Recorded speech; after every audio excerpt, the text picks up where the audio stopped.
बोलो सतगुरुदेव की जय हो।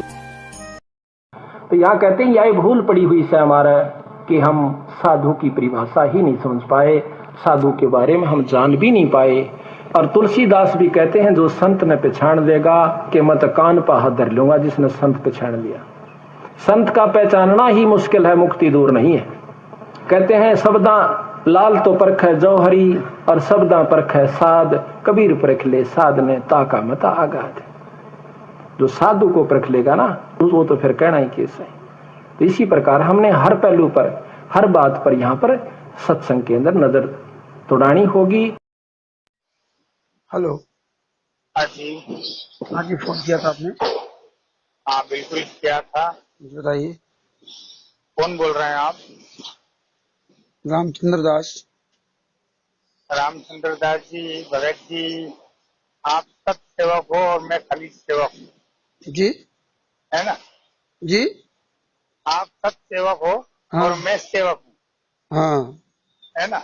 हाँ। आपको बोल दिया कि इंदौर के भक्तों को बार बार ऐड मत करो, तो फिर क्यों ऐड कर रहे हैं आप?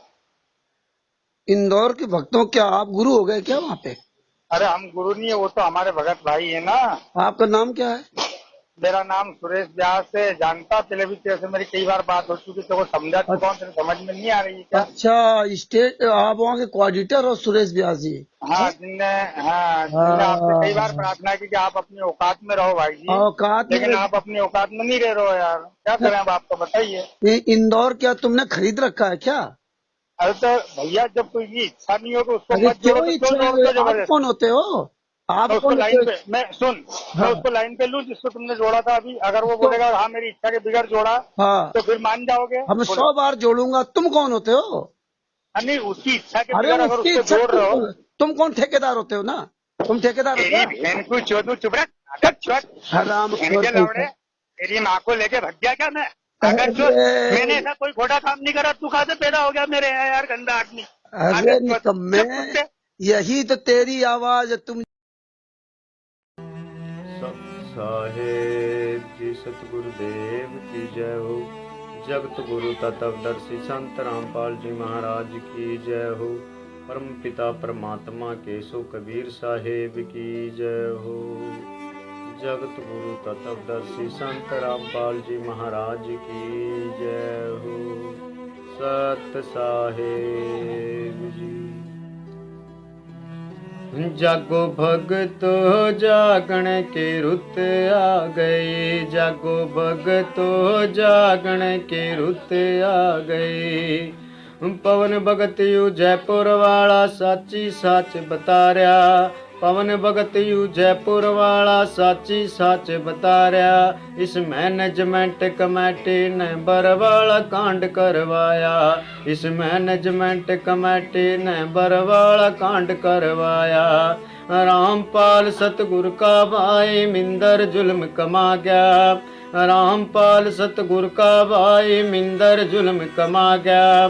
भगतां के कंधे पर धर कर ऐसी तोप चला गया, भगतां के कंधे पर धर कर ऐसी तोप चला गया। कानून की वाह करे उल्लंघना, भगतां का सिर पाप धरया, कानून की वाह करे उल्लंघना, भगतां का सिर पाप धरया। मैनेजमेंट कमेटी ने प्रशासन का अपमान करया, इस मैनेजमेंट कमेटी ने प्रशासन का अपमान करया। बच्चे बूढ़े महिलाओं को बीच सड़क पर खड़ा करया, बच्चे बूढ़े महिलाओं को बीच सड़क पर खड़ा करया। इस मैनेजमेंट कमेटी ने भाई रामपाल बदनाम करया, इस मैनेजमेंट कमेटी ने भाई रामपाल बदनाम करया। भगत बनाए आतंकवादी हमला करया प्रशासन पे, भगत बनाए आतंकवादी हमला करया प्रशासन पे। रामपाल मरवाना मकसद मैनेजमेंट कमेटी का, रामपाल मरवाना मकसद मैनेजमेंट कमेटी का। यो वंदी बहरी गूंगी संगत मैनेजमेंट ने लूट लई। यो वंदी बहरी गूंगी संगत मैनेजमेंट ने लूट लई। सतगुरु के आदेश बताकर गुंडागर्दी खूब करी। सतगुरु के आदेश बताकर गुंडागर्दी खूब करी। बरवाड़े में रामपाल को मरवाने की तैयारी थी। बरवाड़े में रामपाल को मरवाने की तैयारी थी। उम्र कैद भी करवाने में मैनेजमेंट की साजिश थी। उम्र कैद भी करवाने में मैनेजमेंट की साजिश थी। जी तो करा मैं गोली मारूं बस की मेरे बात नहीं। जी तो करा मैं गोली मारूं बस की मेरे बात नहीं। इस मैनेजमेंट कमेटी की वाइब कोई औकात नहीं। इस मैनेजमेंट कमेटी की वाइब कोई औकात नहीं। गोंदवाला मैं रण सिंह कह रहा रोला पाका छोड़ूंगा। गोंदवाला मैं रण सिंह कह रहा रोला पाका छोड़ूंगा। न्यायपालिका प्रशासन का तख्त इलाका छोड़ूंगा। न्यायपालिका प्रशासन का तख्त इलाका छोड़ूंगा। जागो भगतो जागने की रुत आ गई। जागो भगतो जागने की रुत आ गई। जागो भगतो जागने की रुत आ गई। सत साहेब जी सतगुरुदेव की जय हो। जगत गुरु तत्वदर्शी संत रामपाल जी महाराज की जय हो। बंदी छोड़ सतगुरु रामपाल जी महाराज जी की जय हो। परमात्मा की सभी प्यारी आत्माओं को पवनदास जयपुर वाले का सत साहेब। पुण्यात्माओं, परमेश्वर कबीर साहिब जी की एक वाणी है कि खोद खाद धरती सहे, काट कूट वन राय, कुटिल वचन साधु सहे, औरों से सहा न जाए। जिस प्रकार खुदाई के कष्ट को धरती और कटने के कष्ट को केवल वन ही सह सकता है, ठीक इसी तरह यदि कोई कठोर वचन सहन कर सकता है तो वह भगत होता है। काल प्रेरित दुष्ट आत्मा चाहे कितना ही भक्ति और भगत बनने का ढोंग करे, लेकिन एक दिन अपना असली रंग अवश्य दिखा देती है। जिस प्रकार शेर की खाल में गधा नहीं छिप सकता है, उसी तरह भगत के वेश में कोई गुंडा कैसे छिपा रह सकता है। समय आने पर वह स्वयं ही अपनी औकात और पहचान करवा देता है कि संत रामपाल जी महाराज जैसे परम संत से तत्व ज्ञान उपदेश व सारनाम तक लेने के बाद भी मैं रहा गधे का गधा। पुण्यात्माओं, वर्तमान में जब हम कुछ सारनामी भक्तों व संत रामपाल जी महाराज जी के परिवार वालों की ज्ञान विरुद्ध घटिया और उल्टी हरकतें देखते हैं, तो अज्ञानतावश कुछ आत्माएं गुरु में दोष निकाल लेती है कि यह व्यक्ति काफ़ी वर्षों से संत रामपाल जी महाराज की शरण में है, इसे कोऑर्डिनेटर का पद प्राप्त है, इसको सारनाम भी मिला हुआ है, लेकिन यह व्यक्ति आज भी गधे का गधा ही रहा। लगता है संत रामपाल जी महाराज जी की भक्ति अर्थात ज्ञान और मंत्रों में कोई शक्ति नहीं है। पुण्यात्माओं, यहाँ कमी ज्ञान और मंत्रों में नहीं बल्कि उस आत्मा के संस्कारों की है जिसे सतगुरु का कोई विवेकी भगत ही समझ सकता है। ऐसी आत्माओं के लिए गुरुजी ने एक सत्संग में कालर के खेत का उदाहरण देकर समझाया था कि तीनवा एक स्वभाव, जल नहावे फल वृक्ष दे, साध लखावे दाव। ये कब बोल रहा है? गरीब ऐसी जरना चाहिए जो गन हर जल में, सब ही ऊपर बरसता ना दिल द्वेष स्नेह।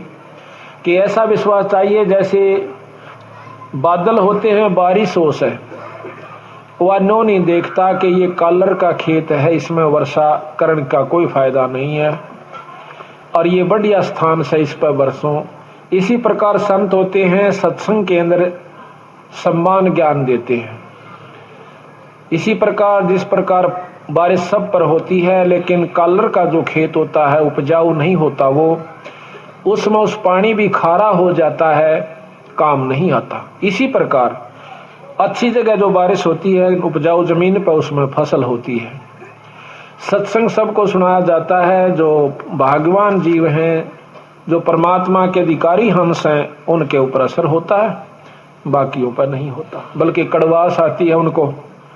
वो कालर का खेत निपजदा नाही। इस सत्संग में गुरुजी ने जिस कालर के खेत का उदाहरण दिया है वह कालर का खेत गुरु गद्दार सतलोक आश्रम मैनेजमेंट हरियाणा संत रामपाल जी महाराज जी के नकली बेटा बेटी, भाई, जवाई, पत्नी, जिला व स्टेट कोऑर्डिनेटर, नामदान संचालक व कुछ मायाधारी मस्करे हैं। गुरुजी ने बताया कि हंस और बगुला दिखने में एक जैसे ही प्राणी लगते हैं, लेकिन उनकी पहचान उस समय होती है जब भूख लगने पर हंस मोती चुगता है और बगुला मछली।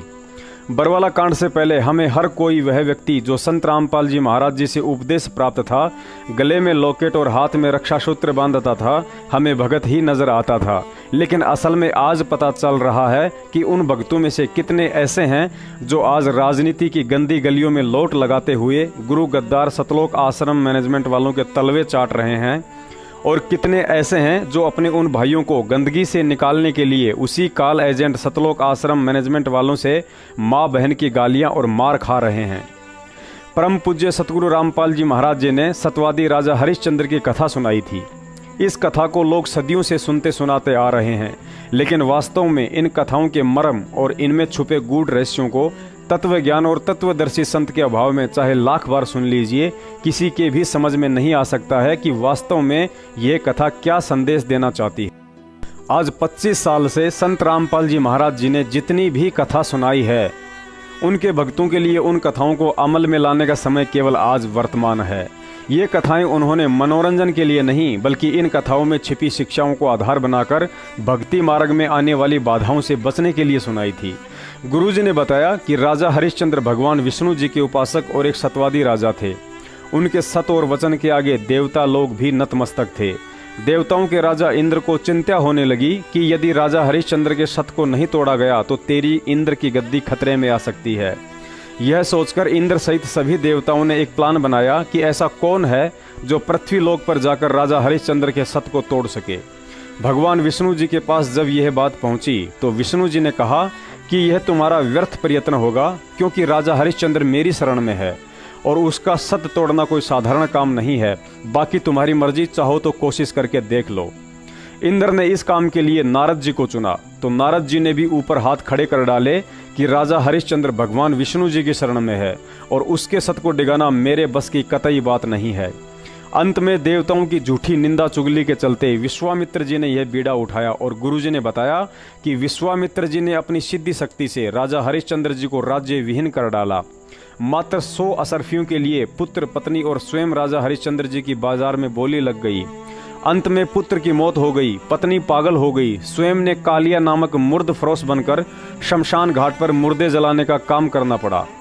पुण्यात्माओं, राजा हरिश्चंद्र को ना ही तो तत्व ज्ञान था, ना ही उन्हें कोई पूर्ण तत्वदर्शी संत प्राप्त था और ना ही पूर्ण परमात्मा की शरण में था। लेकिन उसके उपरांत विश्वामित्र की घोर कष्टदायी सिद्धियां भी राजा हरिश्चंद्र के सत अर्थात भक्ति और विश्वास को डगमग नहीं कर पाई। और विष्णु जी को भी अपने भगत पर इतना अटल विश्वास था कि उन्होंने सर्व देवताओं को कह दिया था कि राजा हरिश्चंद्र मेरी शरण में है। उसके विश्वास को डिगाना काठ की हथौड़ी से लोहे को काटने जैसा है। संत रामपाल जी महाराज जी के मुख कमल से कही गई ये कथा आज यही शिक्षा देती है कि उन लाखों लोगों को चुल्लू भर पानी में डूब के मर जाना चाहिए जो अपनी गंदी जुबान से कहते हैं कि मैं जगत गुरु तत्वदर्शी परम संत सतगुरु रामपाल जी महाराज जी का भगत हूँ, और दूसरी तरफ काल एजेंट सतलोक आश्रम मैनेजमेंट हरियाणा के इशारों पर सारे के सारे भक्ति विरुद्ध कर्म कर रहे हैं। उन कृतघ्नी खुर्दगर्ज लोगों को भी डूब के मर जाना चाहिए जिन्होंने संत जी के जेल जाते ही गुरु विमुख होकर नकली सार शब्द के लालच में दूसरे काल प्रेरित पंथों की अज्ञानता वाली गंदगी में नाक रगड़ना शुरू कर डाला। विचार करो, जब त्रिलोकी विष्णु जी को भी आध्यात्मिक नियम अनुसार अपने भगत के ज्ञान और विश्वास की परीक्षा लेनी पड़ती है, तो सतलोकी कबीर साहिब जी कैसे इस नियम को तोड़ सकते हैं। और आज संगत की वही परीक्षा चल रही है। मात्र 3 लोक के भगवान विष्णु को अपने भगत और उसके ईमान पर इतना विश्वास था कि उन्होंने देवताओं को भी चैलेंज कर दिया कि तुम मेरे भगत का सत नहीं तोड़ सकते, और अंत में सभी देवताओं को मुंह की खानी पड़ी। लेकिन आज संत रामपाल जी महाराज जी के तत्व ज्ञान प्राप्त लाखों भक्तों का एक 2 कौड़ी के सतलोक आश्रम मैनेजमेंट हरियाणा ने उन्हीं के फर्जी आदेश बताते हुए जगह जगह कांग्रेस को वोट डलवाकर उनका सत्य ही नहीं बल्कि भक्ति, ईमान, धैर्य और विश्वास सबको चकनाचूर करके गुरुद्रोही की श्रेणी में खड़ा कर डाला। क्योंकि जिस कांग्रेस सरकार ने 2006 में आर्य समाजियों के इशारों पर क्रोथा कांड करवाकर संत रामपाल जी महाराज जी को 22 महीने जेल में प्रताड़ित किया था, आज उसी कांग्रेस को समर्थन व वोट दिलवाकर संत रामपाल जी महाराज जी के गद्दार भाई महेंद्र भगोड़े ने लाखों भक्तों को गुरुद्रोही बना डाला। सत पर रहकर राजा हरिश्चंद्र ने तीनों लोकों में अपने इष्ट भगवान विष्णु जी का मान बढ़ाया था, लेकिन आज लाखों अंध भक्तों ने सतलोक आश्रम मैनेजमेंट के इशारों पर गंदी राजनीति का हिस्सा बनकर अपने सतगुरु संत रामपाल जी महाराज व उनके तत्व ज्ञान का 21 ब्रह्मांडों में सबके सामने मजाक बना दिया। आज लाखों अंध भक्तों की महामूर्खता पर देवता लोग भी ठहाके मार मार कर हंस रहे होंगे कि राजा हरिश्चंद्र जैसे एक त्रिलोकी उपासक के सामने लाखों सतलोकी उपासक आखिर कैसे एक एक करके फेल होते जा रहे हैं। आज हिसार जेल में यदि किसी पुलिस वाले ने गुरुजी से सवाल कर लिया कि महाराज जी, आप जेल में जब भी मौका मिलता है हमें तो तत्व ज्ञान का उपदेश देने लग जाते हैं, और बाहर एड़ी से चोटी तक आपके तत्व ज्ञान में डूबे हुए भगत राजनीति की गंदी गलियों में शुअर की तरह नाक रगड़ते हुए गुल्ली डंडा खेल रहे हैं, तो सोचो गुरुजी उन्हें क्या और कैसे शर्मिंदगी भरा जवाब देते होंगे।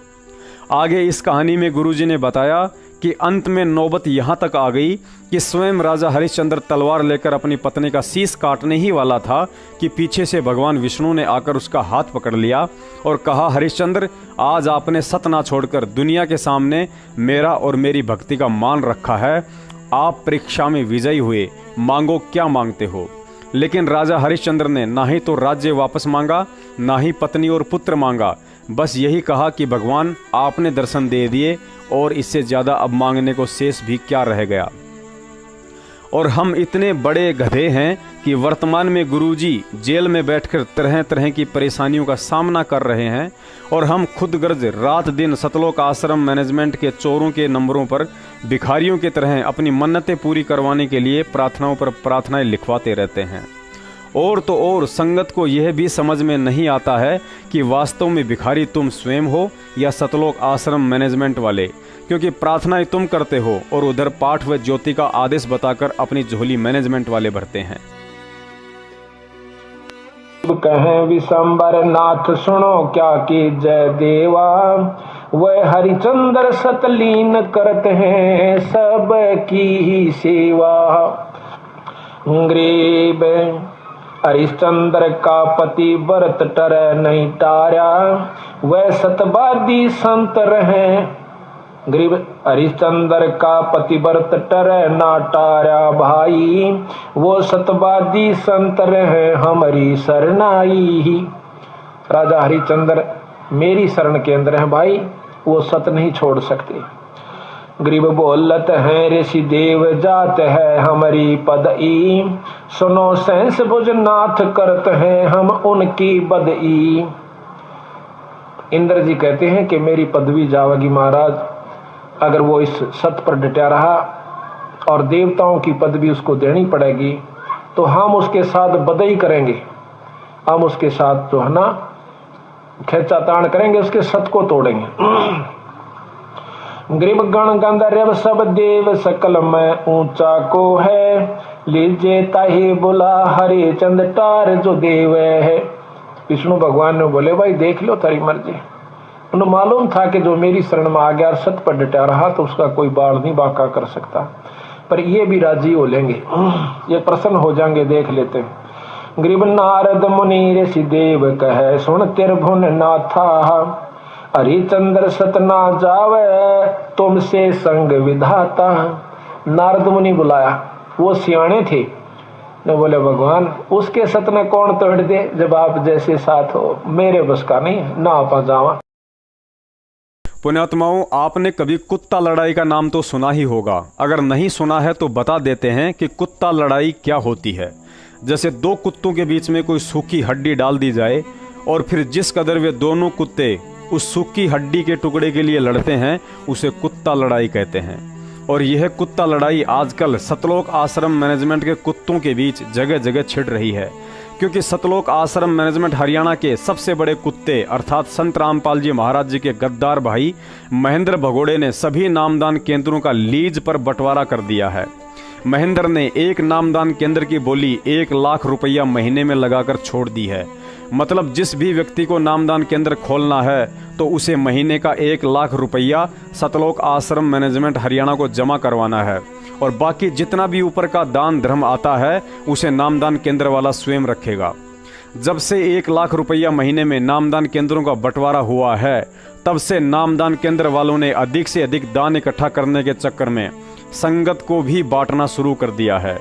उदाहरण के लिए, यदि चंडीगढ़ की संगत डेरा बस्सी वाले नामदान केंद्रों पर जाकर 2 रुपया दान कर देती है, या डेरा बस्सी की संगत चंडीगढ़ वालों के व्हाट्सएप ग्रुप में जुड़ जाती है, तो तुरंत वहां के जिला कोऑर्डिनेटरों व नामदान केंद्र वालों की आपस में कुत्ता लड़ाई छिड़ जाती है कि तूने हमारी संगत को डेरा बस्सी वाले ग्रुप में कैसे जोड़ लिया।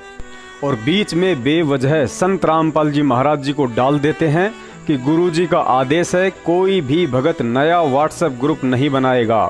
जिस जिले की संगत है वह केवल उसी जिले के कोऑर्डिनेटर के द्वारा बनाए गए व्हाट्सएप ग्रुप में रहे। यदि उस जिले के ग्रुप से बाहर निकल गई तो नाम खंड हो जाएगा। मुझे डर तो इस बात का है कि कल को गुरु जी का यह आदेश ना आ जाए कि कोई भी भगत शादी नहीं करेगा। जिस जिले की संगत है शादी केवल उसी जिले का कोऑर्डिनेटर ही करेगा, और बाकी सभी भक्तों ने पांडवों की तरह उसके घर एक एक रात्रि जाकर सेवा देनी है। यदि किसी ने सेवा नहीं दी तो उसका नाम खंड हो जाएगा। अरे अकल के अंधो, तुम जिस परम संत का आदेश बताकर संगत के बाद अब आपस में ही अपने स्टाफ को मूर्ख बना रहे हो, वह परम संत तो अपने तत्व ज्ञान से पूरे विश्व की सीमाओं को मिटाकर पूरी मानव जाति को प्रेम की डोर से बांधना चाहता है, और तुम गधों ने उसके भक्तों को ही जिलों की सीमाओं में बांधना शुरू कर दिया। संत रामपाल जी महाराज जी की तरफ से भाड़ में जाए तुम्हारे व्हाट्सएप और फेसबुक के ग्रुप। संत रामपाल जी महाराज तो उस समय से यह ज्ञान प्रचार कर रहे हैं जब तुम्हारी इस फेसबुक और व्हाट्सएप के जन्मदाताओं का भी जन्म नहीं हुआ था। अभी तो तुम लोग माया की भूख में इस संगत रूपी सूखी हड्डी के लिए लड़ रहे हो, लेकिन याद रखना एक दिन यही सूखी हड्डी अर्थात जागती हुई संगत तुम्हारे गले की हड्डी बनकर तुम्हें घुटनों के बल बैठने पर मजबूर करेगी। जी कैसे को? ठीक है जी, बढ़िया जी, दया परमात्मा की जय बंदी छोड़ की। और भगत जी वो प्रेम भगत जी को आपका मैसेज किया था कुछ हाँ। वो मैसेज के बारे में। हाँ हाँ हाँ हाँ जी हाँ जी हाँ। तो क्या भगत जी, क्या उसमें किसने बोला है गुरुद्रोहियों का ये जगत और भगत में? अच्छा, किसने बोला है? आपके पास मैसेज है वो वाला? इसमें है मैसेज, आप वाले में है, मेरे पास नहीं है, आप वाले में है, चंडीगढ़ वाले में पता नहीं। हाँ हाँ, उसमें मैं आपको मैसेज फॉरवर्ड कर रहा हूँ, वो हाँ। मैसेज दोबारा देखना भगत जी, ठीक है जी। हाँ। उसमें गुरुद्रोही किसने बोल रखा है जी, ठीक है जी, कहाँ पे है गुरुद्रोही लिखा हुआ? नहीं, पहले वाले में था, जब पहले मैंने बात की थी। हाँ, बहुत पहले था ना भगत जी। हाँ। और उस वक्त भी मैंने उस वक्त फिर वॉइस मैसेज भी डाला था कि भगत जी ऐसे कोई दिक्कत नहीं है, वो भक्तों का ग्रुप है ना जी। हाँ, तो आप जब बात बता रहे हो ना, तो मेरी बात सुनो, उसी के बेस पर आपने फिर दोबारा फिर डाला। ये फ्रैक्चरबाजी नहीं भक्तों के अंदर होती है, भक्तों के अंदर तो भक्ति वाली बात होनी चाहिए। किसी भी ग्रुप में कोई शामिल हो रहा, कोई बात नहीं है, कोई बात नहीं, क्योंकि यहाँ हमारे चंडीगढ़ से भी है, यहाँ हमारे हिमाचल के भी आते हैं, पंजाब के भी आते हैं, चारों तरफ से आते हैं हमारे पास, और सभी के कॉन्टेक्ट हैं, और सभी मिलजुल के हमारी सारी संगत, इतनी संगत है जो पंचकुले की है, हरियाणा की है, जो डेरा बस्सी सत्संग में जाती है। क्यों भाई, वहाँ जा नहीं सकती? जा सकती है ना। तो ग्रुपों में क्या दिक्कत होगी, न्यू बता। तो ग्रुप में भी उनको मैसेज जाएगा, तभी पता चलेगा ना। अगर वो चंडीगढ़ वाले डेरा बस्सी वाले ग्रुप में होंगे तभी उनको पता चलेगा भाई फलानी जगह ये प्रोग्राम है। बात सुनोगे भगत जी? हाँ। मेरी बात सुन लोगे जी? बिल्कुल बिल्कुल सुनेंगे, बिल्कुल सुनेंगे। अब पहली बात है जी भगत जी, गुरु जी का खुद आदेश आ रखा है कि जो कोऑर्डिनेटर जो चला रहा है ना, डिस्ट्रिक्ट कोऑर्डिनेटर, हाँ। जहाँ की संगत है वहीं पे रहेगी, ठीक है जी, दूसरे ग्रुपों में नहीं जाएगी, ठीक है जी।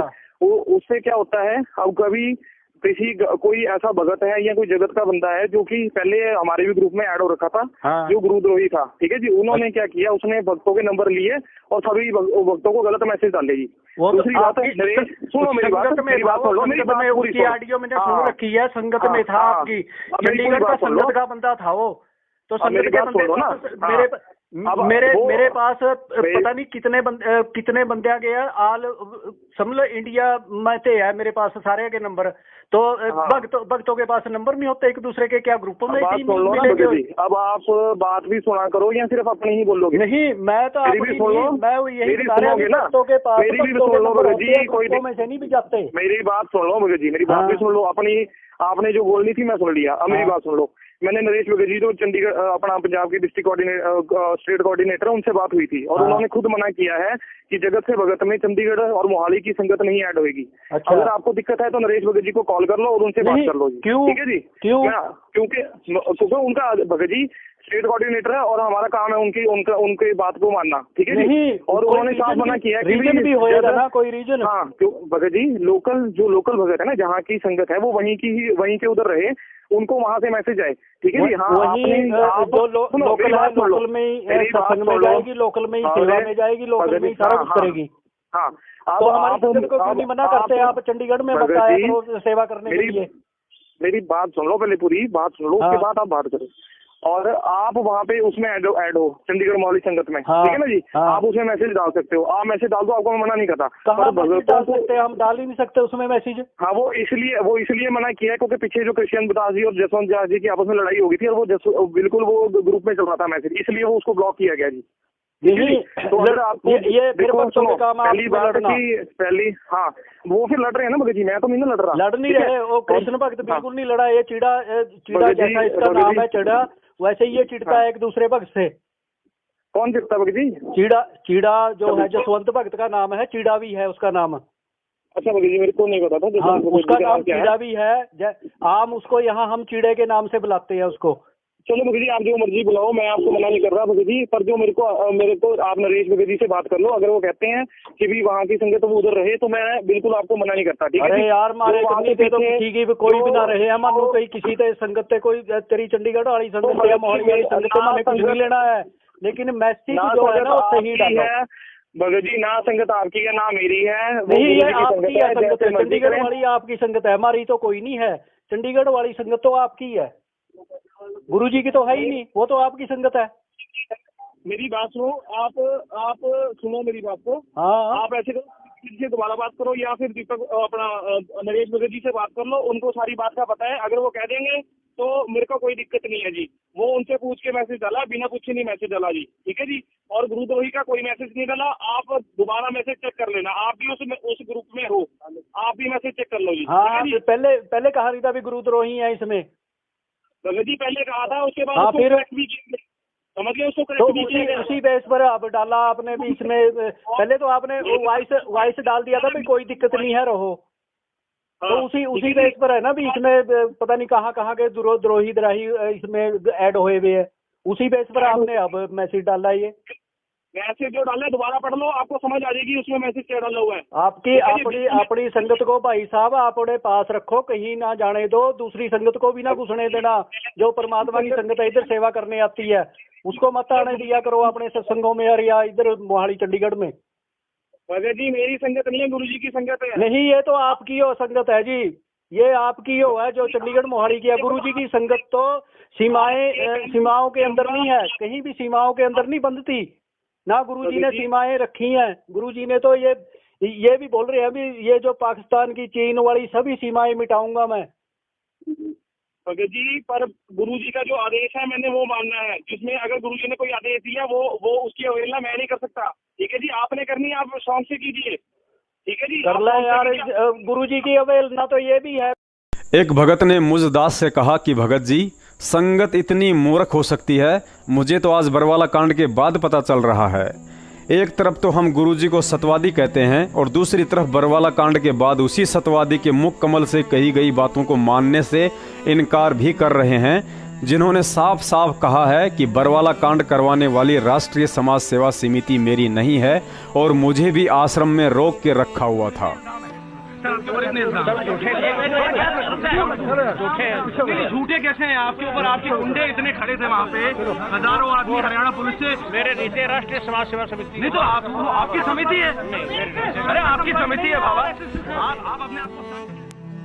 अरे जिस गुरु गद्दार राष्ट्रीय समाज सेवा समिति के लिए संत रामपाल जी महाराज जी ने मना कर दिया कि यह समिति मेरी नहीं है, तो फिर उनके भक्तों की कैसे हो सकती है। लेकिन फिर भी आज 90% भगत अंधे, गूंगे और बहरे की तरह उसी राष्ट्रीय समाज सेवा समिति के तलवे चाट रहे हैं।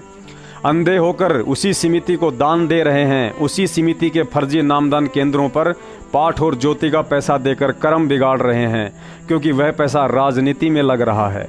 उसी समिति के इशारों पर हिसार जाकर पुलिस, पब्लिक और कोर्ट को परेशान दुखी करके गुरुजी को उम्र कैद की सजा तक करवा डाली। और तो और उसी राष्ट्रीय समाज सेवा समिति द्वारा छापी जा रही मिलावटी और अश्लील भाषा युक्त पुस्तकें समाज में बांटकर गुरुजी को बदनाम कर रहे हैं और फिर भी कहते हैं कि हम भगत हैं। इन सतलोक आश्रम मैनेजमेंट वालों ने जीने की राह पुस्तक के पेज नंबर 146 और कबीर सागर के सरलार्थ पेज नंबर 204 पर यह लिखकर तो हद ही पार कर डाली कि सतलोक में भी मैथुन क्रिया से संतान उत्पत्ति होती है, जैसे यहाँ आप और हम करते हैं। लेकिन फिर भी भक्तों के कान पर जूं तक नहीं रेंग रही है। लगता है सतलोक आश्रम मैनेजमेंट वालों ने धोखे से संगत के दिमाग की नसबंदी कर डाली है। दास ने उस भगत भाई को सतगुरुदेव जी के तत्व ज्ञान आधार से बताया कि भगत जी, इतने प्रत्यक्ष प्रमाण देखने के बाद भी यदि किसी की बुद्धि सत्य और असत्य को समझने का निर्णय नहीं ले पा रही है, तो दोष उन आत्माओं का नहीं बल्कि उनके प्रारब्ध के कुसंस्कारों का है, जो वर्तमान में दीवार की तरह उनकी आंखों के सामने खड़े होकर उन्हें अंधा बना रहे हैं। गुरुजी ने बताया कि जब भगत की परीक्षा का समय आता है तो काल अपने एजेंटों के माध्यम से कुछ इस तरह से अज्ञान की धूल भरी आंधी चलाता है, जिसमें केवल वही भगत थोड़ा थोड़ा रास्ता देख सकता है जिसने परमात्मा के तत्व ज्ञान रूपी हेलमेट को पहन रखा हो। बाकी तो इस काल की आंधी में आंखें भी नहीं खोल सकते हैं। भक्ति के बाद परमात्मा अपने भगत के विश्वास की परीक्षा लेता है और उस परीक्षा का देश काल व परिस्थितियों वश ऐसा प्रारूप होता है कि साल 2 साल बाद कमजोर भक्ति संस्कार वाले भक्तों को लगने लगता है कि मैं कहीं गलत पंथ में तो नहीं हूँ। 4 साल से गुरुजी जेल में हैं, कहीं ऐसा तो नहीं कि गुरुजी वास्तव में कोई आम संत ही हो। गुरुजी के विषय में दुनिया भर के काल प्रेरित पंथ और जगत वालों के भ्रमित विचार सुन सुनकर भगत को लगने लगता है कि शायद ये लोग सही तो नहीं कह रहे हैं, और वह अज्ञानी आत्मा सतगुरु से दूर होकर अपना कर्म बिगाड़ जाती है। गुरुजी ने बताया कि पतिव्रता औरत का पति यदि 2 वर्ष के लिए विदेश चला जाए और किसी कारणवश वह निर्धारित समय पर स्वदेश नहीं लौटता है, तो पड़ोस वाले भी उस औरत के विश्वास को तोड़ने में कोई कमी नहीं छोड़ते हैं। हो सकता है तेरे पति की मौत हो गई हो सकता है किसी औरत से शादी करके वहीं बस गया हो। इतने वर्ष हो गए, जब उसे ही तेरी चिंता नहीं है तो फिर तू क्यों दिन रात उसी की राह देखती है। अभी तेरी उम्र ही क्या है, ऊपर से औरत की जात, बिना मर्द के सहारे कैसे इतना लंबा जीवन कटेगा। तू हाँ करे तो मेरी मौसी का एक लड़का है, खुद का कारोबार है, लाखों का बैंक बैलेंस है, जिंदगी में तुझे दुखी नहीं होने देगा, बोल करूं बात। गुरुजी ने बताया यदि वह औरत पतिव्रता होगी और अपने पति के विचारों व उसूलों से परिचित होगी तो दुनिया की बातें इस कान से सुनेगी और दूसरे कान से निकाल देगी। और ऐसी पतिव्रता औरत का विश्वास परमात्मा कभी टूटने भी नहीं देता है, चाहे उसके पति के रूप में उसे एक दिन स्वयं ही क्यों ना आना पड़े। प्रहलाद भगत जैसी पतिव्रता आत्मा को अपने इष्ट विष्णु जी पर अटल विश्वास था, लेकिन मुसीबत आने पर विष्णु जी तो नहीं आ पाए, लेकिन कबीर साहिब जी ने स्वयं नरसिंह रूप धारण करके अपने भगत के विश्वास और भक्ति को कायम रखना पड़ा। श्री कृष्ण जी तो नहीं आ पाए, लेकिन द्रौपदी के विश्वास और भक्ति संस्कारों के आगे कबीर साहिब जी को अपनी आत्मा की इज्जत रक्षा के लिए स्वयं ही आना पड़ा। राजा हरिश्चंद्र के विश्वास और सत्य के आगे अंत में भगवान विष्णु को भी विवश होकर उन्हें दर्शन देने ही पड़े। यदि राजा हरिश्चंद्र भी हम मूर्खों की तरह सोचते कि पूर्ण मर्यादा और सत्य पर रहकर भक्ति करते हुए भी यदि मेरे ऊपर इतने कष्ट आ रहे हैं, मेरा राज्य छीन गया, बच्चा मर गया, पत्नी की बाजार में मोली लग गई, मेरी दुर्दशा हो चुकी है, कहीं ऐसा तो नहीं कि मैं जो भक्ति कर रहा हूँ यह सही नहीं हो। आखिर मेरे इष्ट विष्णु जी ने कोई चमत्कार क्यों नहीं किया? कष्ट ही देना था तो मुझे देते, मेरी पत्नी और बच्चों को इतना दुखी क्यों किया? गुरुजी ने बताया यदि उस परीक्षा के समय राजा हरिश्चंद्र के मन में अपने इष्ट विष्णु जी और उनकी भक्ति के विषय में इतने विचार भी आ जाते तो राजा हरिश्चंद्र जी परीक्षा में फेल हो जाते और आज दुनिया में उनकी पहचान सत्यवादी राजा हरिश्चंद्र के नाम से नहीं बल्कि इतिहास में कच्चे हीरे की उपमा देकर भुला दिए जाते। पढ़ी लिखी मूर्ख संगत और कुछ सोशल मीडिया सेवादार कहे जाने वाले मानसिक रोगियों के सहयोग से सतलोक आश्रम मैनेजमेंट हरियाणा के गुंडों ने निर्दोष संत रामपाल जी महाराज जी को अपने घटिया कुकर्मों के चलते समाज में पहले पायदान से निम्न और घटिया श्रेणी के संतों की लाइन में लाकर खड़ा कर दिया है। अगर संत रामपाल जी महाराज जी की तुलना डेरा सच्चा सौदा के राम रहीम जी से की जाए तो भगत समाज आज भी राम रहीम जी को ही श्रेष्ठ बताएगा, क्योंकि हिसार जेल के नाम से सतलोक आश्रम मैनेजमेंट के गुंडों द्वारा जितने भी मनमुखी आदेश मूर्ख संगत को दिन रात बतलाए जाते हैं, उस आधार से संत रामपाल जी महाराज जी को आने वाले समय में संत कहलाने का दर्जा भी गंवाना पड़ सकता है, क्योंकि संगत की मूर्खता और अंधविश्वास का फायदा उठाकर काल एजेंट महेंद्र भगोड़े ने संत रामपाल जी महाराज जी के तत्व ज्ञान में भारी मिलावट करनी शुरू कर दी है। यदि समय रहते अभी भी संगत गहरी नींद से नहीं जागी तो आने वाले समय में ज्ञान आधार से दुनिया के सामने बोलने के लायक भी नहीं रहेगी। आइए एक नज़र डालते हैं संत रामपाल जी महाराज जी व राम रहीम जी के आध्यात्मिक ज्ञान व सामाजिक कार्यों पर। राम रहीम कबीर साहिब जी का ज्ञान सुनाते हैं, लेकिन उस ज्ञान की तुलना यदि पवित्र कबीर सागर ग्रंथ साहिब व चारों वेदों से की जाए तो दोगलापन ही दोगलापन दिखाई देता है। दूसरी तरफ संत रामपाल जी महाराज भी कबीर साहिब जी का ही ज्ञान सुनाते हैं, लेकिन कुछ पुस्तकें जैसे जीने की राह, गरिमा गीता की और कबीर सागर के सरलार्थ में लिखी ऊट पटांग बातों का पवित्र कबीर सागर ग्रंथ साहिब व चारों वेदों से मिलान किया जाए तो राम रहीम जी से भी 10 गुना ज़्यादा दोगलापन झलकता है। क्योंकि गरिमा गीता पुस्तक के पेज नंबर 28 पर अनामी लोक में आत्मा और परमात्मा को अलग अलग दर्शाया गया है। जीने की राह पेज नंबर 146 और कबीर सागर के सरलार्थ पेज नंबर 204 पर भयंकर मिलावट है, जिसमें लिखा है कि सतलोक में 90% संतान उत्पत्ति मैथुन क्रिया अर्थात संभोग से होती है। संभोग से मतलब नर व मादा के रज बीरज से। रज और बीरज में अरबों खरबों सूक्ष्म जीवाणु होते हैं। यानी सतलोक आश्रम मैनेजमेंट के गुंडों ने संत रामपाल जी महाराज जी के ज्ञान में मिलावट करके यह साबित करने की कुचेष्टा की है कि सतलोक में भी 84 लाख योनियों का वास है। इसी कबीर सागर के पेज नंबर 598 पर हनुमान जी की पूंछ की तुलना गधे के गुप्तांग से जोड़कर लिख दी गई है, जो लिखने वाले की अभद्रता और अश्लील सोच को दर्शाती है। ज्ञान गंगा पेज नंबर 149 और 173 पर नास्त्रदमस की भविष्यवाणी का उल्टा अर्थ करके लिख दिया कि संत रामपाल जी महाराज जी पर देशद्रोह का मुकदमा चलेगा, जबकि नास्त्रदमस ने ऐसा कहीं कुछ नहीं लिखा है। बरवाला कांड की घटना की सच्चाई और सरासर अन्याय नामक पुस्तक में जज व हरियाणा प्रशासन के लिए जिस कदर अभद्र शब्दों में भाषा का समावेश किया गया है, उस हिसाब से संत रामपाल जी महाराज जी को तमोगुणी भगवान शिव से भी ज़्यादा क्रोधी दर्शाया गया है। अर्थात ज्ञान की दृष्टि से देखा जाए तो जीने की राह, गरिमा गीता की और कबीर सागर का सरलार्थ नामक पुस्तकों में मैनेजमेंट के गुंडों की घटिया व हरकतों व ज्ञान में मिलावट के चलते राम रहीम जी का ज्ञान वर्तमान में संत रामपाल जी महाराज जी के ज्ञान से कई गुना उत्तम साबित हो जाता है।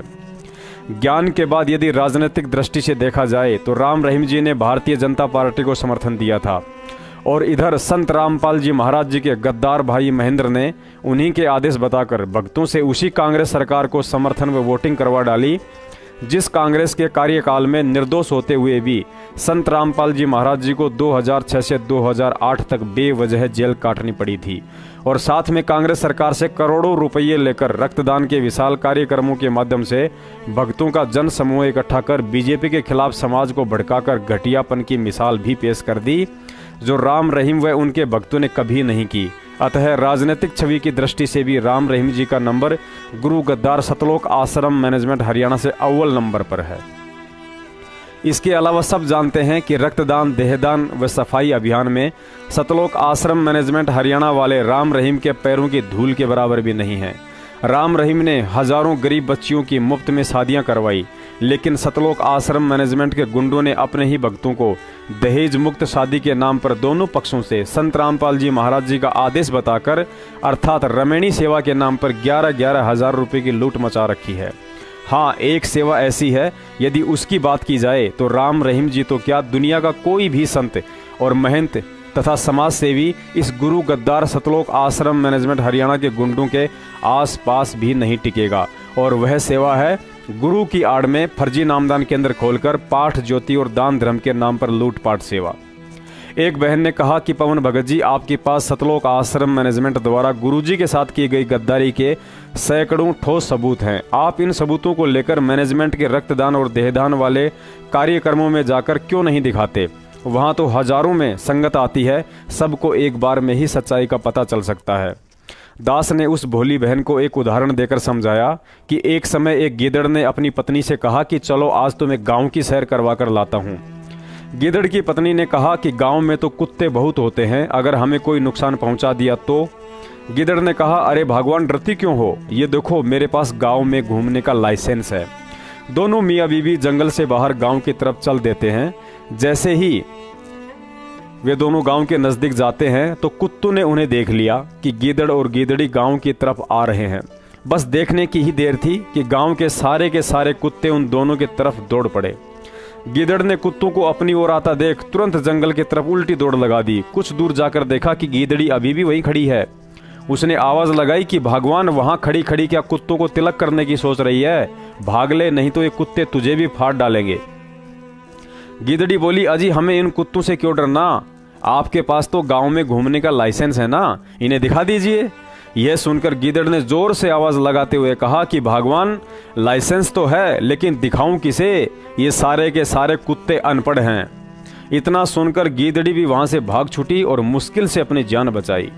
यह कहानी सुनकर उस बहन के झट से समझ में आ गया कि सतलोक आश्रम मैनेजमेंट हरियाणा के कार्यक्रमों में जाकर भक्तों को समझाना तो गांव के कुत्तों को लाइसेंस दिखाने के बराबर है।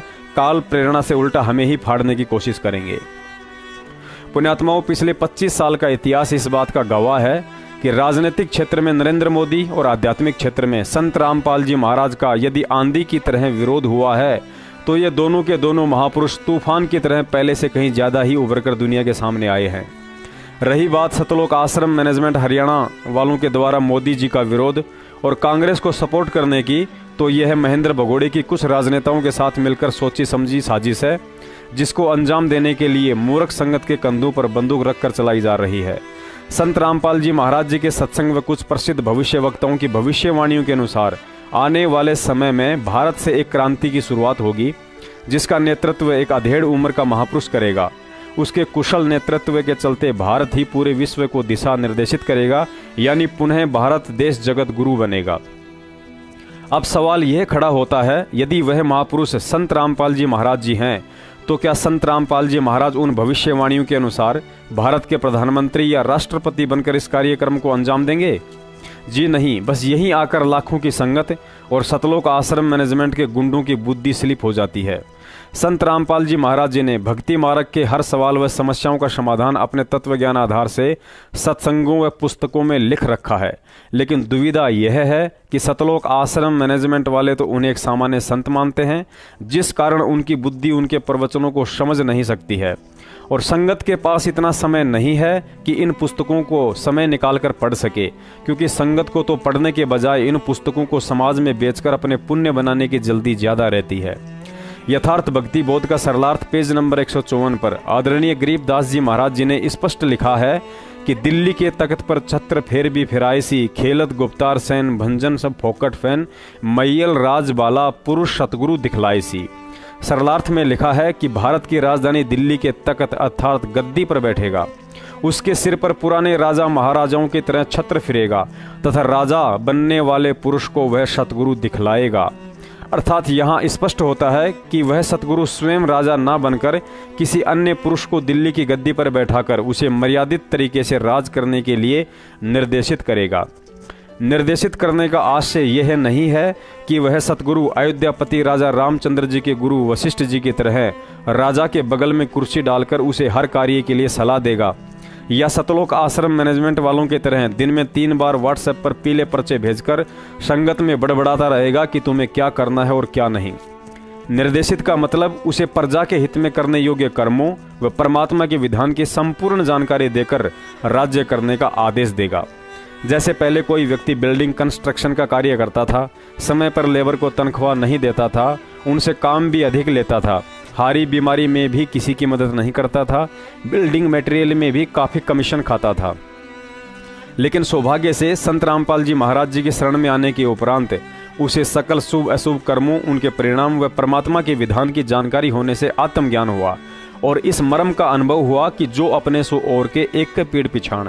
उसके बाद वही व्यक्ति अपने मजदूरों को परमात्मा का अंश समझकर भगत तुल्य अच्छे से व्यवहार करता है, समय पर तनख्वाह और अन्य सुविधाएं भी देता है, अनावश्यक कमीशन के बजाय अपने हक हलाल का पैसा खाता है। ठीक ऐसे ही जब वह निर्धारित समय आएगा तो वह सतगुरु अर्थात संत रामपाल जी महाराज दिल्ली के तख्त पर राज करने वाले मैयल अर्थात राजा को तत्वज्ञान आधार से राज्य करने का निर्देशन करेंगे। इस बात को और अच्छे से समझने के लिए यथार्थ भक्ति बोध का सरलार्थ पेज नंबर 150 को पढ़िए, जहां लिखा है कि जय कोई माने शब्द हमारा, राज करे काबुल कंधारा। सरलार्थ में लिखा है, जो राज का इच्छुक भी है, यदि वह हमारे बताए अनुसार साधना करेगा तो उसको भारत तो क्या काबुल तथा कंधार देशों के साथ साथ अरब देशों और खरब अर्थात यूरोपीय देशों तक, जिनमें मक्का मदीना आदि पवित्र स्थान स्थापित है, वहां तक अपने राज्य में राजा बनकर यात्रा करने का अवसर दूंगा। अर्थात यहाँ भी स्पष्ट होता है कि राजा बनकर राज्य वह सतगुरु नहीं बल्कि उसकी सत साधना करने वाला कोई अन्य नुमाइंदा ही करेगा। वर्तमान में यह वीडियो देखने वाले व आध्यात्मिक क्षेत्र से अनजान व्यक्ति को यह सब मजाक लग रहा होगा, लेकिन जो व्यक्ति थोड़ा बहुत भी परमात्मा के ज्ञान से परिचित है वह आसानी से समझ सकता है कि परमेश्वर कबीर साहिब जी ने 650 साल पहले धर्मदास जी को कहा था कि 5000 और 505 जब कलयुग बीत जाए, महापुरुष फरमान तब जग तारन को आए। कि धर्मदास जी, आज मैं तुझे जो बात कह रहा हूँ यह बात कलयुग के 5505 वर्ष बीत जाने पर सही साबित होगी। उस समय शायद धर्मदास जी के मन में संशय हुआ होगा, लेकिन 1997 में कलयुग के 5505 वर्ष भी पूरे हुए और संत रामपाल जी महाराज जी के रूप में जगत गुरु बनकर वह जगत तारणहार भी आया। संध्या आरती में एक जगह परमेश्वर कहते हैं, कहे कबीर कृपया कर जन पर ज्यों की त्यों समझाई। अर्थात सतगुरु के इशारे और गूढ़ वाणियां उसी व्यक्ति के समझ में आएंगी जिस पर परमात्मा की दया दृष्टि होगी, और परमात्मा की इस दया दृष्टि के अभाव में ये सब बातें सतलोक आश्रम मैनेजमेंट वालों के समझ से बाहर हैं, जिस कारण काल प्रेरित होकर मोदी जी को हराने के लिए कांग्रेस का इस कदर सपोर्ट करते हैं जैसे राहुल गांधी इनका जवाई हो और मोदी जी दुश्मन। अरे मंदबुद्धियों, कम से कम 2006 की घटना और संत रामपाल जी महाराज जी से कुछ तो शिक्षा लेते। सबको पता है कि करौथा कांड कांग्रेस सरकार के कार्यकाल में हुआ था, लेकिन संत रामपाल जी महाराज जी ने आज तक अपने किसी भी शिष्य को यह घटिया आदेश नहीं दिया कि तुमने कांग्रेस को हराने के लिए बीजेपी को वोट डालने हैं, क्योंकि संतों का मार्ग पक्ष और विपक्ष से दूर निष्पक्ष का होता है। पक्ष और विपक्ष की बात आते ही परमात्मा की वाणी लागू हो जाती है कि एक शत्रु एक मित्र हैं, भूल पड़ी रे प्राण, यम की नगरी जाएगा शब्द हमारा मान। और काल एजेंट सतलोक आश्रम मैनेजमेंट वालों के साथ पक्ष विपक्ष के चक्कर में पड़कर हजारों की संख्या में संगत ने यम की नगरी के फार्म भर डाले हैं, जो अब रद्द होने वाले नहीं हैं। कुछ मंदबुद्धि लोग संत रामपाल जी महाराज जी की रोहतक तारीख का एक वीडियो दिखाकर कहते हैं कि देखो, गुरुजी ने स्वयं कहा है कि इस सरकार का नाश होगा, और फिर कहते हैं यदि हम कांग्रेस को वोट नहीं देंगे तो बीजेपी का नाश कैसे होगा। इस हिसाब से देखा जाए तो चेलों को अपने गुरु के वचन पर विश्वास नहीं है। भक्तों को लगता है कि यदि हमने कांग्रेस को वोट नहीं डाले तो इस बीजेपी सरकार का नाश कैसे होगा, और यदि बीजेपी सरकार का नाश नहीं हुआ तो गुरुजी का वचन फेल हो जाएगा। संत रामपाल जी महाराज जी ने इस वीडियो के माध्यम से जो बात कही है कि सरकार का नाश होगा, यह उनका संकेत है, और वर्तमान में संगत सीधे तरीके से उनके ज्ञान को ही नहीं समझ पा रही है तो संकेत क्या खाक समझेगी। पहली बात तो संत कभी किसी को श्राप नहीं देते हैं कि तेरा नाश हो जाएगा, और यदि संत रामपाल जी महाराज जी ने यह श्राप देना ही होता तो कांग्रेस को देते, बीजेपी को नहीं, क्योंकि इन सब मुकदमों व परेशानियों की जड़ सतलोक आश्रम मैनेजमेंट और कांग्रेस की हुड्डा सरकार थी। जिस प्रकार नानक साहिब जी ने उनका आदर सत्कार करने वाले लोगों को उजड़ने और पत्थर मारने वालों को आबाद रहने का आशीर्वाद दिया था, इस बात को बाला और मर्दाना तो नहीं समझ सके, लेकिन नानक साहिब जी ने किस उद्देश्य से कहा था ये बात वही जानते थे। अब यदि आज की मूर्ख संगत की तरह नानक जी की उस बात का मनमुखी अर्थ निकालकर बाला और मर्दाना भी उन गांवों को उजाड़ने के लिए लठ मारने लग जाते कि यदि हमने इस गांव को नहीं उजाड़ा तो नानक साहिब जी का तो वचन फेल हो जाएगा। सरकार का अर्थ इन मंदबुद्धि सतलोक आश्रम मैनेजमेंट व अंध संगत ने बीजेपी व हरियाणा के मुख्यमंत्री को मान रखा है। जबकि देश की असली सरकार न्यायपालिका अर्थात न्यायालय को कहते हैं, क्योंकि मंत्री व मुख्यमंत्री कार्यपालिका के अंतर्गत आते हैं और कार्यपालिका पर न्यायपालिका का नियंत्रण होता है। दूसरे शब्दों में समझा जाए तो मंत्री मुख्यमंत्री अर्थात कार्यपालिका ने करौथा कांड या बरवाला कांड के समय केवल उन आदेशों की पालना की थी जो उन्हें न्यायपालिका से करने के लिए आदेश पारित हुए थे। ना ही तो बीजेपी या खट्टर सरकार ने जबरन अपनी मर्जी से संत रामपाल जी महाराज जी को अरेस्ट किया था और ना ही उन्हें उम्र कैद की सजा सुनाई थी। ये दोनों के दोनों काम हरियाणा की असली सरकार न्यायपालिका अर्थात जजों ने किए हैं। अर्थात अब आप जी के समझ में आ गया होगा कि संत रामपाल जी महाराज जी ने जिस सरकार के नाश के लिए कहा था वह इशारा बीजेपी या हरियाणा के मुख्यमंत्री मनोहर लाल खट्टर के लिए नहीं बल्कि भ्रष्ट न्यायपालिका के लिए था। तीसरे शब्दों में कहें तो यह कोई श्राप नहीं था, क्योंकि श्राप उसे कहा जाता है जो किसी प्राणी को दिया जाता है। यह श्राप सरकार अर्थात देश की भ्रष्ट न्याय व्यवस्था को दिया गया था तथा इसी श्राप के चलते उन सभी भविष्यवक्ताओं की भविष्यवाणियां भी सफल होंगी जो उन्होंने पूर्व में कर रखी हैं कि उस हिंदू संत की अगुवाई में राजनीतिक व न्यायपालिका में बैठी चांडाल चौकड़ी का खात्मा होगा। अन्यथा किसी भी भविष्यवक्ता की भविष्यवाणियां सफल नहीं हो सकती हैं। इसको और अच्छे से समझने के लिए अहिल्या का उदाहरण पर्याप्त है, क्योंकि गौतम ऋषि ने अपनी पत्नी अहिल्या को पत्थर की शिला बनाकर उसे त्रेता युग में रामचंद्र जी के पैर से छूने के बाद पुनः अहिल्या बनने तक का श्राप दिया था। अब विचार करें, यदि रामचंद्र जी त्रेता युग में ना आते और उन्हें वनवास ना मिलता और जंगल में घूमते घूमते उस शिला पर पैर ना रखते तो गौतम ऋषि की वह भविष्यवाणी कैसे सफल होती। लेकिन दुख इस बात का है कि संत रामपाल जी महाराज जी के द्वारा इतना ज्ञान देने के बावजूद भी संगत इस अंधी लड़ाई में बारातियों की तरह बेवजह झूठी हाजिरियों के लालच के चक्कर में राजनीति के मेले में रक्तदान, देहदान और कांग्रेस को मतदान करके मोठ के साथ घुन की तरह पिस रही है।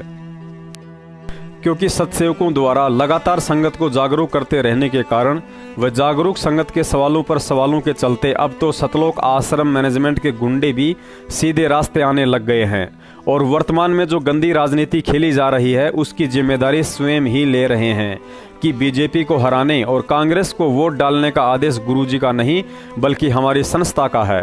नीचे यह ऑडियो सुनकर मूर्ख संगत ने आंखें खोल लेनी चाहिए, क्योंकि आने वाले समय में भक्तों को हिसार भेजने के आदेश, भक्तों से रक्तदान, देहदान करवाने के आदेश व संगत को मूर्ख बनाते हुए फर्जी नामदान केंद्र खोलकर पाठ व ज्योति के नाम से करोड़ों की लूट मार का जिम्मा ये लोग अपने ऊपर ही लेने वाले हैं कि गुरुजी का ऐसा कोई आदेश नहीं था।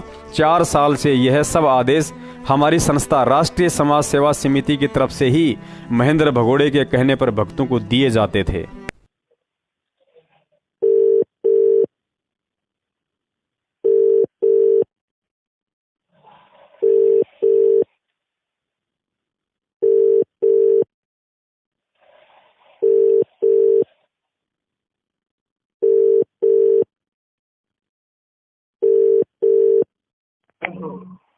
Hello hello. हाँ जी नमस्कार। हेलो। हाँ जी नमस्कार। नमस्कार जी। आपका एक ये व्हाट्सएप पे ये आया है फोटो, उसमें आपका नंबर लिखा है। हाँ। ये सतलोक आश्रम जो है के नाम से। हाँ जी हाँ जी वहीं से बात कर रहे हैं। है? अच्छा, वहीं से बात कर रहे हैं जी। ये लिखा है इसमें इनको मतलब बीजेपी को हराने वाली को इसको वोट करना है। हाँ जी हाँ जी। मतलब किसकी तरफ से आया है? जो ये है इसमें आपको एक येलो कलर के पेज पे मिला होगा ना।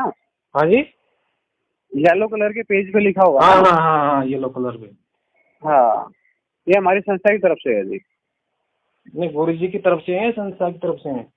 हमारी संस्था की तरफ से है, गुरु जी की तरफ से नहीं, हमारी संस्था की तरफ से है। और जो बीजेपी को हरा सके उनको वोट देना है। अच्छा, ठीक है। हाँ, बीजेपी के विरोध में है और किसी के पक्ष में नहीं है। ठीक है, हम ये पर्सनली नहीं बोलते कि हम उनको वोट दो, लेकिन इस बीजेपी की सरकार नहीं आनी चाहिए, इसके हम विरोध में हैं। तो बीजेपी को कैसे पता चलेगा कि कौन हरा सकता है? इससे कैसे मालूम चलेगा अपन को?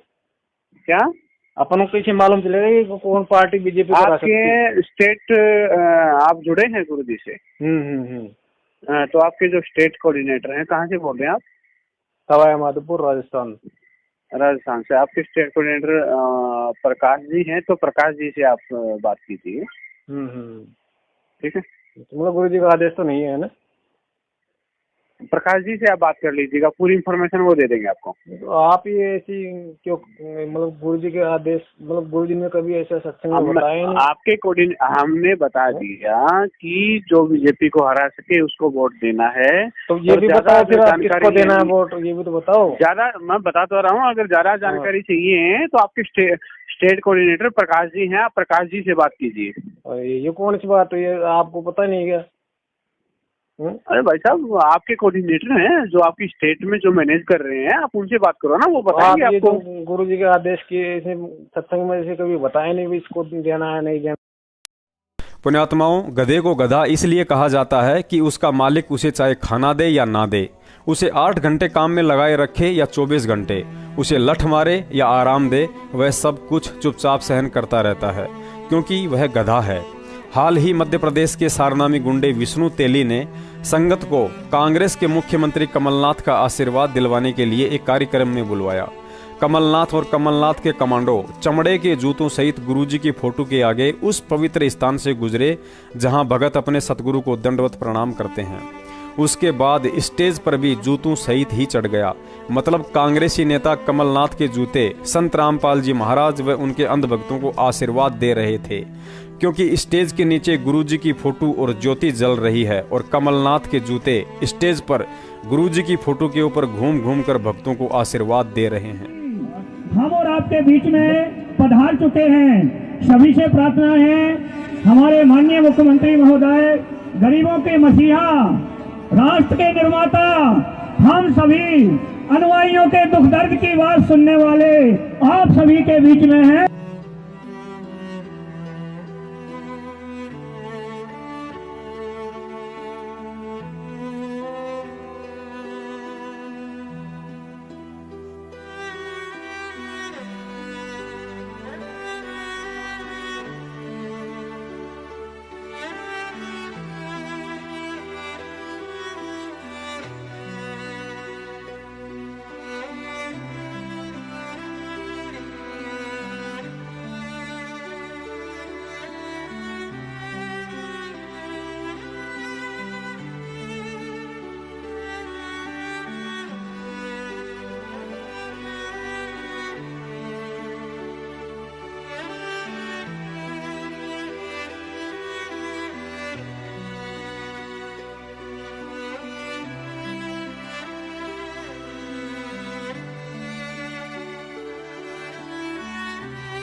लेकिन अफसोस की बात तो यह रही कि वहां बैठे लाखों गधों में से किसी की भी यह कहने की हिम्मत नहीं हुई कि कमलनाथ जी, हम जिसे भगवान मानते हैं, वे संत रामपाल जी महाराज भी जब आश्रम में स्टेज पर आते थे तो नंगे पैरों आकर पहले अपने पूज्य गुरुदेव व कबीर साहिब जी को दंडवत प्रणाम किया करते थे, और आप दंडवत तो दूर की बात, जूतों सहित संतों के स्टेज पर खड़े हैं।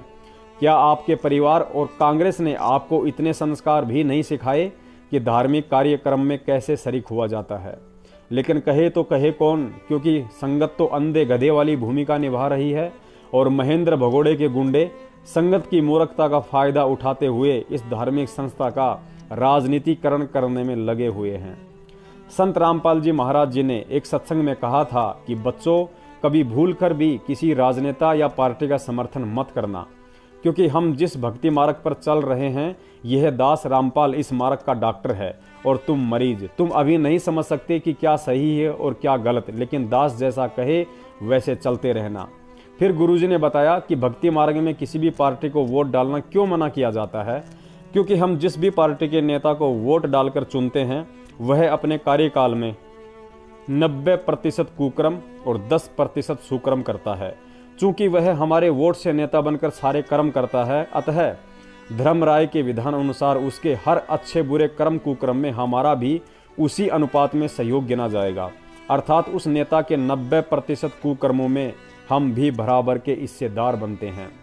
क्योंकि काल का संविधान है, सत का राज धर्मराय कर ही अपना किया सब है दंड भर ही। ये तो ऐसा है जैसे हमने 2 लाख रुपए की FD करवा दी, उसके बाद यदि हम 10 साल भी बैंक नहीं जाते हैं तो भी हमारे उन 2 लाख का ब्याज हमारे खाते में ऑटोमेटिक आता रहेगा। अर्थात हमने तो एक बार वोट डालकर किसी को नेता बना दिया, लेकिन उसके कुकर्मों का ब्याज ना चाहते हुए भी ऑटोमेटिक 5 साल तक हमारे भक्ति अकाउंट में जुड़ता रहेगा। इसलिए आगे उस सत्संग में गुरुजी ने बताया कि फिर भी तुम्हें वोट डालना पड़ जाए तो सरकार ने एक नोटा के बटन की सुविधा दी हुई है, आप उसको दबा दीजिए, जिसका मतलब होता है कि मैं राजनीति से दूर हूं और मेरा किसी भी पार्टी या उम्मीदवार से कोई संबंध नहीं है। यह नोटा वाला आदेश भी केवल उन्हीं भक्तों के लिए है जो ज्ञान आधार से खुलकर कुछ कह पाने की हिम्मत नहीं कर पाते हैं। कि इन राजनेताओं से हटकर तुम भगवान की तरफ चलो एक बार। और ये फिर क्योंकि दिन में 100 झूठ बोलने पड़े हैं, क्योंकि 10 आदमी का काम नहीं कर सकता मुख्यमंत्री एक साल में भी ढंग से, और ये MLA वगैरह तक कर ही क्या सकते हैं। बस ये गणत थाने में जो अपने मत के होते हैं ना, उनकी सिफारिश कर देंगे, दूसरों के साथ अन्याय करवा देंगे, इतना ये कर सकते हैं, इससे अधिक इनका ब्योत नहीं है। कहने का भाव ये कि ये भी जरूरी है, आवश्यक है, ये अपना व्यवस्था बनाए रखने के लिए। और आप जी इनके पाछा अंडे जाओ, ये लुक जाए फिर जाओ, ना ये कुछ कर सकते ना विकास कर पाते, तो इनका पीछा छोड़कर मालिक की तरफ चलो। अब जैसे एक राजा था, वो विशेष बात होती है जिसके पास थोड़ा सा शारीरिक सुख हो जाए और घर में भी सुख हो, 2 पैसे हो जाए, वो बकवाद करा करे। राजा लोग पहले शिकार खेलने जाया करते, यानी अपनी वो पहले तीर तैयार होया करते उन दोनों, तो ऐसे अपनी तीर प्रैक्टिस भी करते थे और मृगों को, जंगली जानवरों को मारते थे निशाने ले लेकर, और फिर उनको घसीट लाते थे। वो कुछ शेर शार रखा करते चिड़िया घर में, वहां डाल देते, कुछ आप खा लेते। तो ऐसे वो जंगल में घूम रहा था, रास्ता भूल गया, भूखा मरा था बुरी तरह। वो किसान खेतों में काम कर रहा था, वहां आ गया, उसने कहा भाई मैं बहुत भूखा हूं और भूख लगी है। तो किसान ने सारी रोटी उसको दे दी और भूखा मरा था, सारी खा गया। तो जब चलने लगा, उस राजा ने कहा भाई मैं राजा हूं इस नगरी का, तेरा उपकार मैं भूल नहीं सकता, आपने मेरी जान बचाई है, ये मेरा कार्ड ले, और जब भी तू मुझे मिलने आवे मेरे पास आना, सीधा आ जाएगा, तुझे कोई नहीं टोकेगा। तो किसान एक दिन सोचा चल अपने मित्र से मिलाएं, और वह को सूखा पड़ गया, कुछ उसको राहत मांग के लिया। तो वहां गया तो राजा भी अपने बाहर आंगन में बैठा और ऐसे कोई क्रिया, अपना धार्मिक कोई अनुष्ठान कर रहा था, भक्ति कर रहा था। अब वो किसान पहुंच गया, किसी ने टोका नहीं, वहां जहां वो कर रहा था वहां खड़ा हो गया। एक सिपाही से पूछा भी क्या कर रहा राजा, कि भगवान से अपने राज्य में सुख मांगे है और धन मांगता है। तो किसान बोला अरे तेरा गजब, ये मत भिखारी के पास आ गया, उल्टा चल पड़ा कि मैं तो इस तो मांगना था, यू आप भिखारी पाया मैंने, तो मैं उसी से क्यों ना मांग लूं जिससे ये मांग रहा है। वापस आ गया।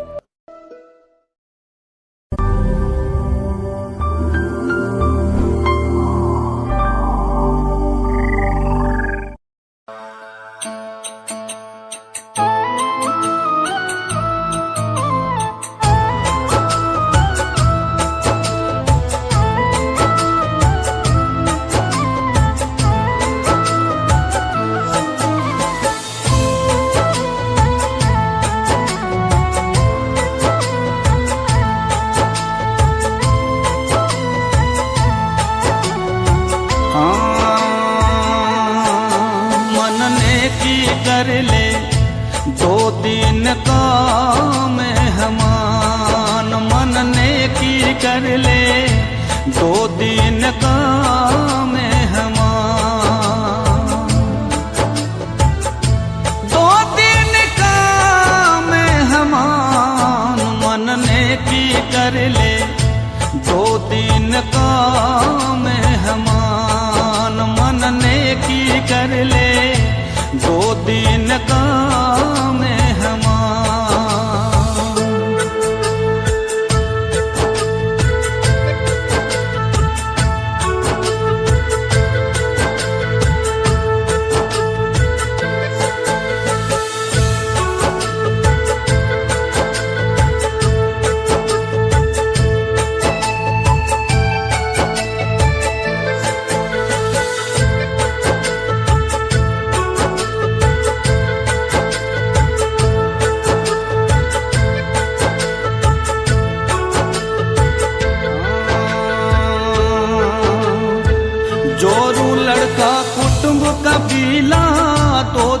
का तन मन का मेला,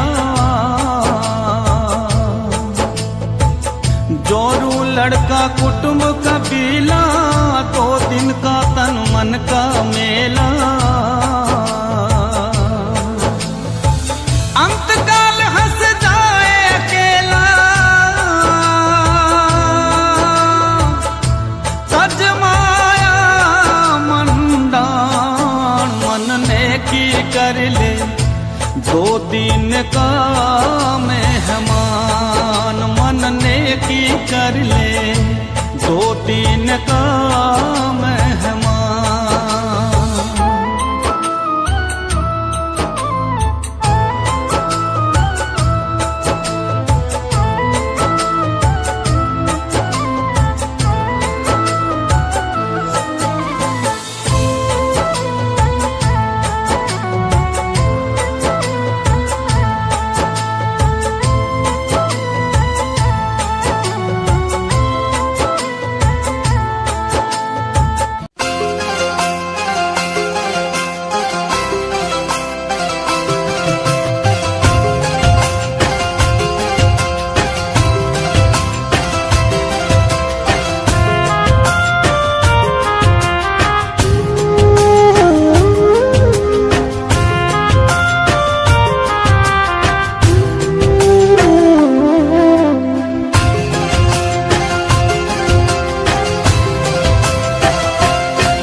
जिसके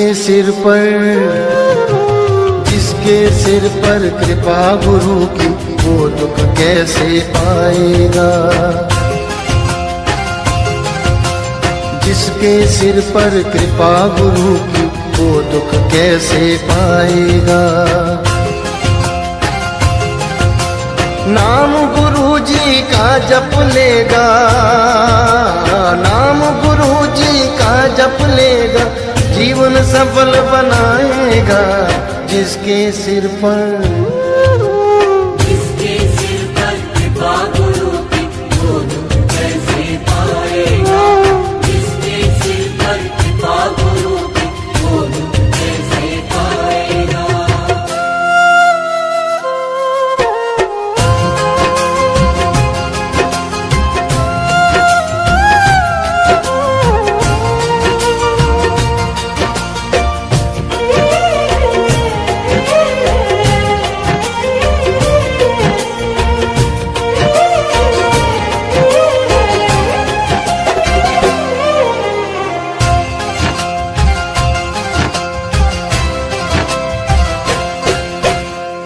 आप सवारे आप सजाए, तेरे जीवन के सारे कष्ट मिटाए। आप सवारे आप सजाए, तेरे जीवन के सारे कष्ट मिटाए। पालनहारा सबसे न्यारा, नाम गुरु जी का सबसे प्यारा, सबसे प्यारा। बनकर ढाल दुखों की तेरे चमत्कार दिखलाएगा। बनकर ढाल दुखों की तेरे चमत्कार दिखलाएगा। नाम गुरु जी का जप लेगा, नाम गुरु जी का जप लेगा, जीवन सफल बनाएगा। जिसके सिर पर